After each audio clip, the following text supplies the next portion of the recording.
इस जलसे में आने के वक्त पटना से हम निकले थे, असर का वक्त हुआ, एक छोटा सा गांव, मस्जिद नजर आई तो वहां चले गए।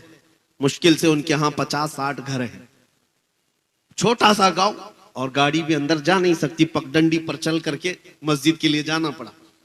खेतियों में से गुजरते हुए मस्जिद के लिए गए।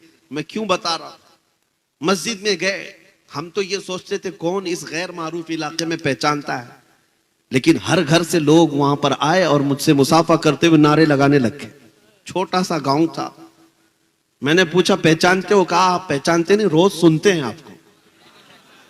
अब जो नारे लग रहे थे, मुझे इस बात का ये नहीं है कि मुझे लोग पहचानते हैं। छोटी सी बस्ती है, बनियान लुंगी पहने हुए लोग हैं, लेकिन वहां नारे जो लग रहे हैं मसलके आला हजरत और ताजुश शरिया। उस दिन ये एहसास हुआ कि मेरे अजीजों, वो एक छोटी सी बस्ती है, छोटी सी बस्ती, इनमें से कौन है जो आला हजरत को देखा हुआ है? कोई नहीं है, कोई नहीं उनके जमाने का। और उस बस्ती में, उस छोटे से गांव में गया कौन है आला हजरत को सिखाने के लिए, आला हजरत की मोहब्बत डालने के लिए? उलमा कहां जाते हैं? बहुत कम। उस बस्ती में तो हमने देखा कि कोई है ही नहीं, छोटा सा गांव है। ये एक मिसाल दे रहा हूं, ऐसे 1000 गांव है, हर गांव से ये आवाज आती है मसलके आला हजरत, इश्क मोहब्बत, इश्क मोहब्बत। ये आवाजें क्यों आती हैं? जानते हो, यही मेरा जुमला याद रख लो, उनकी बात करो, हर दिल पे राज करो। आला हजरत अपने घर का कसीदा नहीं पढ़ते थे, अपने बाप दादाओं की तारीफ नहीं करते। जिंदगी में जब कलम उठाया है, मेरे मुस्तफा की शान बयान की है। करो मदह अहले दुवल रजा, पड़े इस बला में मेरी बला। मैं गदा हूं अपने करीम का, मेरा दीन पारे ना नहीं। उस आला हजरत ने जब कलम उठाया था, बारगाह मुस्तफा में यूं कहा था, सरवर कहूं कि मालिक व मौला कहूं तुझे, बागे खलील का गुले ज़ैबा कहूं तुझे, तेरे तो बस ऐबे तनाही से हैं बरी, हैरा हूं मेरे शाह मैं, क्या क्या कहूं तुझे। अहमद रजा ने जब हुजूर पाक की शान में इतनी बातें अर्ज की, तो हकीकत बात यह है, अल्लाह करीम फिर तारीफ करने वालों के न नाम को मरने देता है, न कलाम को मरने देता है। आज उनका नाम भी जिंदा है और कलाम भी जिंदा है। 100 साल हो गए, मजमू में आज भी आला हजरत को पढ़ा जाता है कि नहीं पढ़ा जाता? और मैं समझता हूं आला हजरत की नातें, जुमले अगरचे उर्दू के सख्त हैं, आसान उर्दू में पढ़ी जाने वाली नज़में एक जगह, सख्त उर्दू में पढ़ी जाने वाली आला हजरत की नातें पढ़ो, दिल झूम जाता। अवाम भी अवाम है, ये भी आला हजरत की नातों में वजद करती है। क्यों? इसलिए कि इश्क में बोली हुई बात है। अब मैं आपको बताऊं, जालिम जिस कदर भी जुल्म कर ले और किसी का कत्ल कर ले, और वो ये समझ ले कि इस तरह से खत्म कर देंगे हम इस्लाम को, ये नामुमकिन सी बात है। मैं आज से कई साल पहले कहा था, जैसे न्यूजीलैंड में एक बार मस्जिद में घुस करके एक सन की आदमी, जिसके दिलो दिमाग पर सिर्फ इस्लाम की दुश्मनी बैठाई गई थी, बंदूक से मार करके 50 लोगों का कत्ल कर दिया। और उसने ये कहा था कि मुझे ये अहद किया हुआ हूं, या मुझे ये लगता है कि मैं इस्लाम को पूरी दुनिया से खत्म कर दूंगा। गया, जेल में बैठा रहा। ऐसे ही यहां भी बहुत सारे कुत्ते बैठे हुए हैं, गुफे में बैठ करके भौंकते हैं कि इस्लाम का विनाश कर देंगे, धर्म संसद करके अपनी लोमड़ियों के बीच में, बाकी बाहर आने की हिम्मत नहीं। इस्लाम का विनाश कर देंगे, खत्म कर देंगे, इस धरती से मिटा देंगे। हम उनको हमेशा यही कहते हैं। एक न्यूज रिपोर्टर हमारे पास इंटरव्यू लेने आए थे, वो कह रहे थे कि फलां साधु जी, फलां पंडित जी, फलां पाखंडी जी, जो भी है, ये कहते हैं कि इस्लाम का विनाश कर देंगे। हम कहते हैं उनसे, जाइए वो बाबा से कह दे पहले अपने बदन की खुजली मिटा ले, वो उससे नहीं मिट सकती। इस्लाम तो बहुत अजीम बात है। समंदर का पानी ना नापा जा सकता है, ना खत्म किया जा सकता है।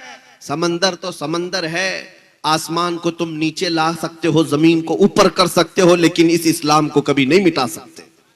ये अल्लाह रब्बुल इज्जत के हिफ्ज़ अमान में है, ये दीन अल्लाह रब्बुल इज्जत के हिफ्ज़ अमान में है। अब मैं आपसे यही कह रहा हूं, जो दीन तुम्हारा महफूज है, जो तुम्हारा कुरान महफूज है, बस बात इतनी है कि तुम पूरे मुसलमान बन जाओ, तुम हुजूर पाक सल्लल्लाहु तआला अलैहि वसल्लम के वफादार बन जाओ। हर घड़ी तुम्हारे साथ निस्बत मुस्तफा होना चाहिए, हर घड़ी तुम्हारे साथ अजमत मुस्तफा का पासो लिहाज होना चाहिए। इसलिए मेरे अजीजों, जब तक तुम्हारे अंदर ये इनकलाब नहीं आए। एक मिसाल देकर के मैं आपको बताता हूं। आज दुनिया तुम्हें शराब पीते हुए देखकर ये नहीं कहती अब्दुल्ला का बेटा शराब पी रहा है। तुमको ताश के पत्ते खेलते हुए देख करके नहीं कहती अहमद का बेटा ताश के पत्ते खेल रहा था। ये तो बातें हो गई। दुनिया ये कहती है मोहम्मद अरबी का गुलाम शराब पी रहा है, मोहम्मद अरबी का गुलाम ताश के पत्ते खेलता है।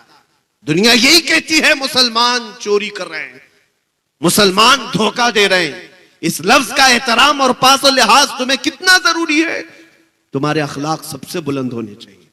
तुम इस धरती पर, इस जमीन पर खैर उम्मत बनाए गए हो, सबसे बेहतरीन उम्मत बनाए गए हो। तुम अगर दिन भर गाने सुनते हुए नाचते हुए गुजारोगे तो तुम्हारे दिलों में निफाक ही तो पैदा होगा। मुहद्दिसीन फरमाते हैं जो कसरत से गाने सुनता है वो मुनाफिकत की तरफ जाता है, उसके दिल में कुफ्र आने लगता है। और एक रिवायत यह है जो कसरत से गाने सुनता है वो जिना की तरफ जाता है। ये बेहयाइयां और बदकारियां यूं ही नहीं आती। मैं आपको क्यों कह रहा हूं ये गाने वगैरह सुनना छोड़ दो, तुम्हारे दिलों के अंदर सिर्फ निफाक और डर पैदा होता रहेगा। तुमको अगर सुनना है तो अजमत इस्लाम के तराने सुनो, मेरे मुस्तफा की नाते सुनो।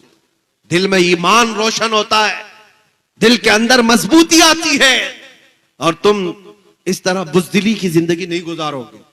तुम जमे हुए पहाड़ों की तरह बन जाओगे। आज पास और लिहाज करना भी छोड़ दिया है मुसलमानों ने, जिसकी वजह से लोग तुम्हें तख्ते मश्क बनाए हुए हैं। इनको पता है ये हैं करोड़ों की तादाद में, लेकिन इनकी तरफ से अब जवाब नहीं आएगा। इसीलिए देखो जिसको चाहे जंगल राज में शूट करके मार दिया जाता है। क्यों ऐसे हालात पैदा हो गए, क्यों इतनी हिम्मतें बढ़ गई? उसकी वजह यही है कि गुलाम मुस्तफा की बात तो ये थी कि इनको छेड़ना तो दूर की बात, इनके किसी बच्चे को भी कोई हाथ नहीं लगाता था। उनको पता था कि ये मोहम्मद अरबी के शेर हैं, ये निकलेंगे अपने यहां से तो लोगों का जीना हराम कर रखेंगे। दुनिया खौफ रखती थी, लेकिन तुम्हें तोड़ दिया गया है, फोड़ दिया गया है। चाहे जितने भी हालात बुरे हों, लेकिन मैं एक बात आपके सामने फिर से कह रहा हूं, तुम्हारे साथ सब कुछ हो गया हो, जुल्म हो गया हो, सब कुछ खो गया हो, सब कुछ छिन गया हो, लेकिन सीने में मोहब्बत मुस्तफा का सौदा कभी मत करना। ये एक दौलत अपने साथ रखो। अपने बच्चों को भी इतना पिलाओ, इतना पिलाओ कि बच्चों से, औरतों से भी मैं कहूंगा, माओं से भी, कि बच्चों को दूध पिलाओ तो ये कह करके नहीं कि बेटा तू बड़ा होगा मुझे ये कमा कर देगा, वो कमा कर देगा। माएं बचपन में बच्चों को ये तरबियत दे कि बेटा मैंने तुझे अजमत मुस्तफा के लिए पाला है, और फिर देखना कि वो तुम्हारी भी कितनी अजमत का एहतराम करता है। जिसको तुमने अल्लाह उसके रसूल की मोहब्बत में पाला वो तुम्हारी अजमत और एहतराम का भी पासो लिहाज